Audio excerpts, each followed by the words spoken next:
My flight engineer had been an aircraft mechanic before he became an engineer, so he knew that airplane better than anyone I've ever known. Of course, before you take off, you pre-flight the airplane, and he'd go out and check everything. Well, it's one day we had a plane around on the far side of the field, and we go around there, and I get to the airplane, and it had been written up that you could not set the parking brake from the co-pilot's position. I said, well, we need to find out what's wrong there. He said, well, in my pre-flight, we've got a cut tire.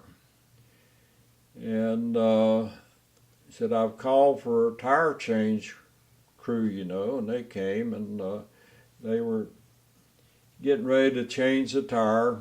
So we couldn't do any other things on the airplane while they jacked it up and changed the tire. Well, we came under the operational control of this, I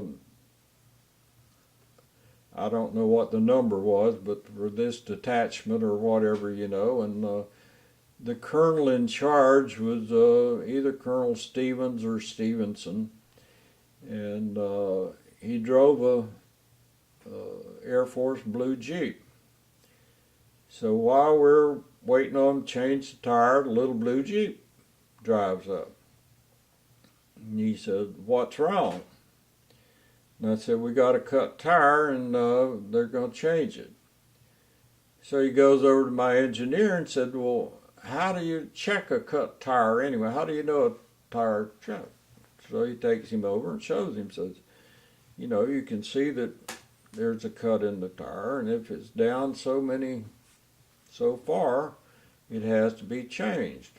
He said, well, how do you know how deep that hole is? He said, well, I've got a little gauge that I stick down in it, and if it's so deep, then the tire needs to be changed. He said, well, is that Air Force issue? He said, well, no, we order them from Sears and Roebuck. He said, all of us carry them in our kits. He said, it's not Air Force issue, why are you using it? He said, because it checks the depth of the cut in the tire. So he says, okay, they got the tire changed, get out of here. I said, wait a minute now, we've got problems with the setting the brakes. So they had gone up in the wheel well, nose wheel well. The pedals between the pilot and the co-pilot have cables that it so happens that on the pilot side, one of the brakes has a rod that goes back and activates the brake thing, and then between the pedals there are cables that when you push down on the pilot's right brake, the co-pilot's right brake goes down. You push down on the left brake, the left brake goes down. Well, one of them, the co-pilot's brake didn't have any tension on it. And as they looked, a cable had broken, the interconnecting between the thing. So that grounded the airplane until they got it fixed. Well, that didn't set too well with Colonel Stevenson. So we get another airplane and go to it and go on with our mission. And later on, I don't know whether it was that trip or later, one day we go out and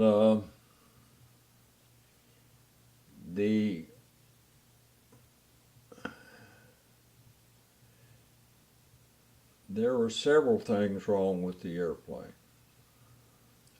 Number one, the engineer's seat, you could pull a handle and it would pull a pin that would allow you to go back and forth. So it had been written up that it broke.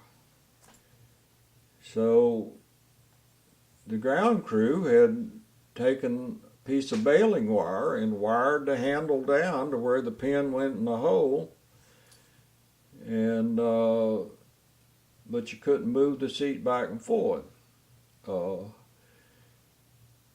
So the engineer said, well, that's about the position I would ride in, you know. The navigator said, well, the co-pilot and I, if we have a crash landing, you know, your procedure is to pull the seat full forward so we can get around it, you know, to get out of the airplane. Well, the position was about halfway back, but, well, we can, so anyway, the maintenance sergeant shows up, and he tells the crew, go over to take a seat off of another airplane that's damaged, you know, and bring it over here and change it with this. That shouldn't be that way, you know. And so our load was to haul some ice up to Phuc Vinh, and also to haul some blood, human blood. And so they want to know if they can bring the ice out. And I told them, no, it'll melt all over, you know, wait until we get the airplane fixed. So we're waiting on them to bring the seat and get the airplane fixed before we load the ice. Well, the blue Jeep shows up, Colonel Stevenson. He wants to know what's wrong. So we tell him. They got the seat, they're installing it, you know. And he said, well, where's your load? And I said, well, it's ice. And didn't want to put it on. He said, I'll go ahead and bring the load out. And they come out with these big blocks of ice. And he says, don't put that on the airplane yet. So anyway, I guess the navigator had some smart remarks or something, you know, and maybe the engineer said something.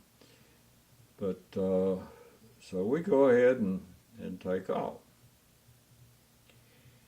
And we come back for another load in the Tonsanute. The blue Jeep shows up. And I don't know what he was, Colonel Stephen wanted to talk to the engineer. So anyway, he tells the engineers that after today's flight, you get on an airplane and go back to Mactan and don't ever come back into Vietnam as long as I'm commander here. Fired him from the combat zone. So when we got back, we had one of the lieutenant colonels was there, you know, as our liaison officer. And I contacted him, and he said, well, tell the sergeant to get on the rotator and go on back to Mactan, and we'll put the Stanival engineer on to fly the rest of your mission with you. So we did. And when I arrived back at Mactan, I was told that after you have your crew rest, come in, that the wing commander wants to talk to you about the sergeant. So I go in, and they were having their morning briefing, and they got through with their briefing, and and all the squadron commanders and all the command people there in the wing were sitting around the table, and they said, "Okay, Major Sutherland, Sergeant was charged with insubordination, talking back to a superior officer." And I said, "Well, I don't know about that." And said, "But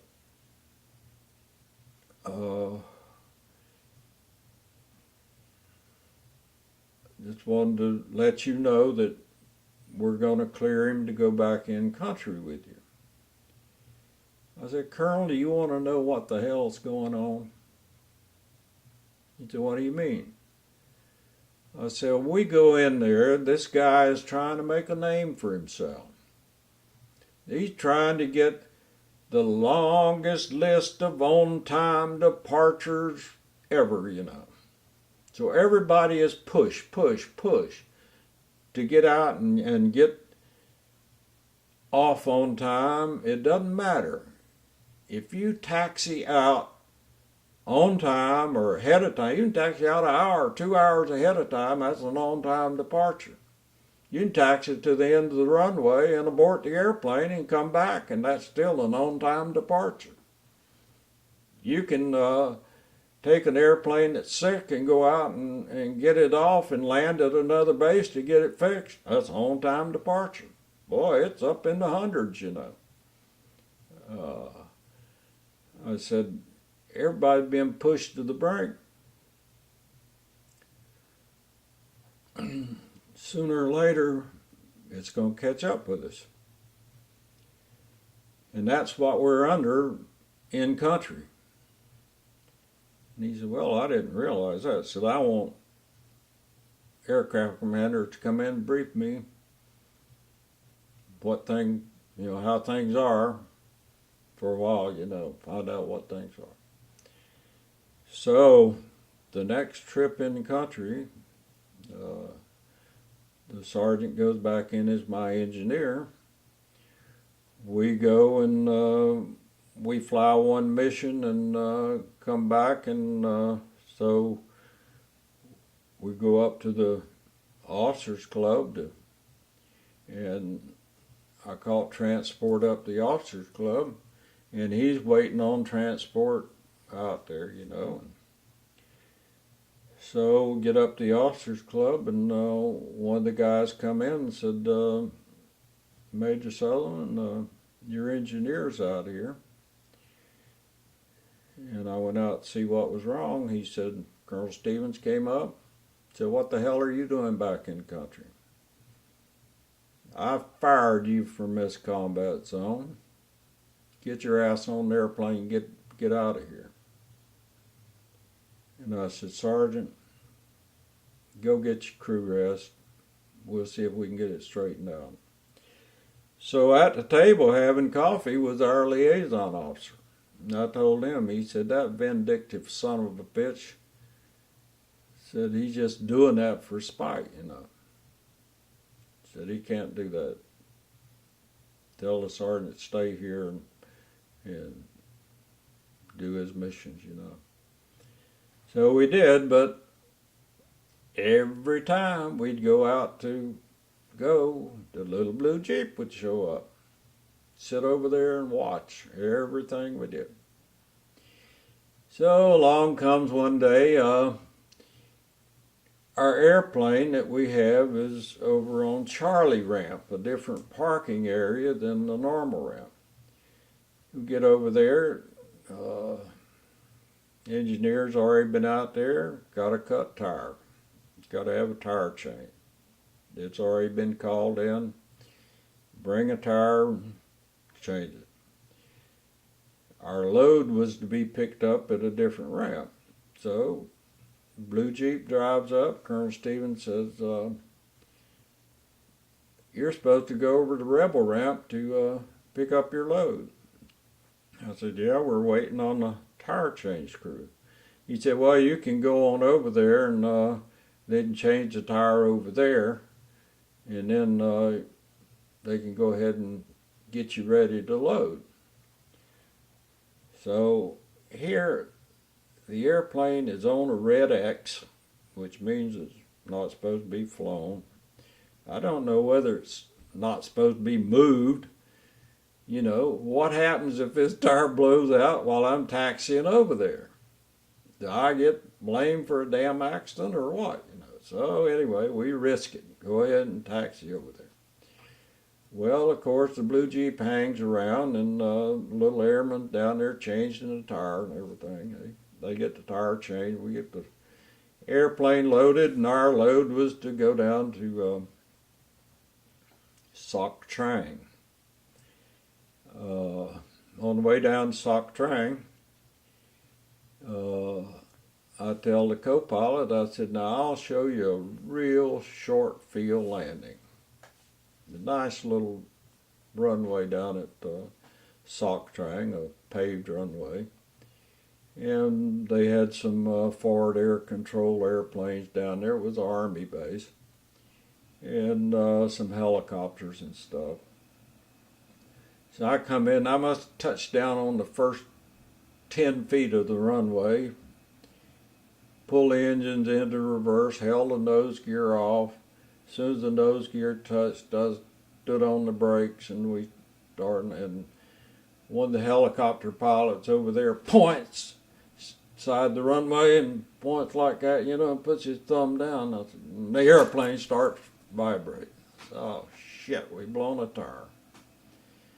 So we roll on to the end of the runway, and I cleared the runway, and sure enough, the tire that we had just changed blew. So I get on the radio, call back to Saigon, tell them we need a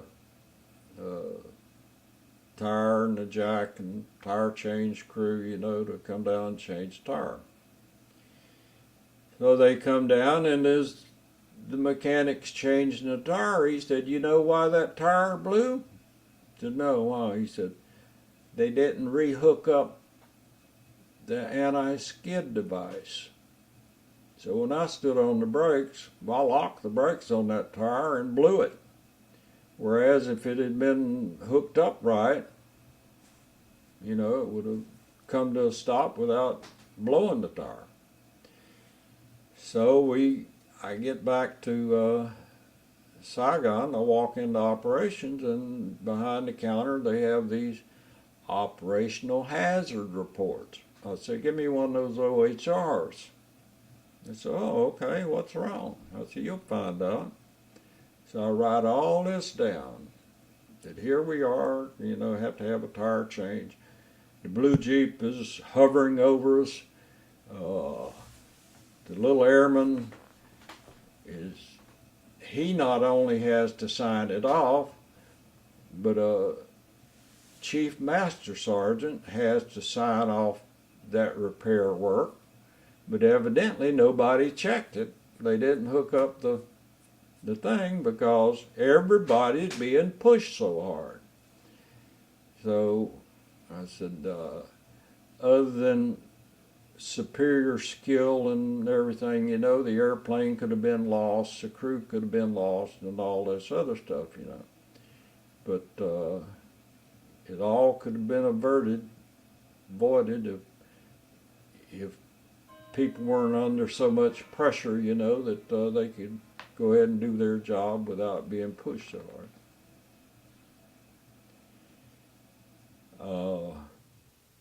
To make his sound better, years later, as I'm in Germany and on a mission down to Italy, my old flight engineer is over there on rotation, and I'm talking to him. At that time, he's stationed at Dyess Air Force Base in Abilene, Texas. Who is the wing commander at Dyess? Oh, Colonel Stevens, the guy from Vietnam. And I said, you mean that son of a bitch you're working for him? He said, we were having maintenance problems, and now he's the wing commander, and, you know, the airplane are under his command. And he needed to get it straightened out. So you know who he called on? He called on me to come up and and get these problems worked out for him. After I retired one day, the old engineer stopped by the office, and he was telling me all about that bit with he and Colonel Stevens, you know, that not only they made up, but Stevens really appreciated that he was the type individual he was, you know. I guess it makes a difference when you're in command and not just directing somebody else's people around.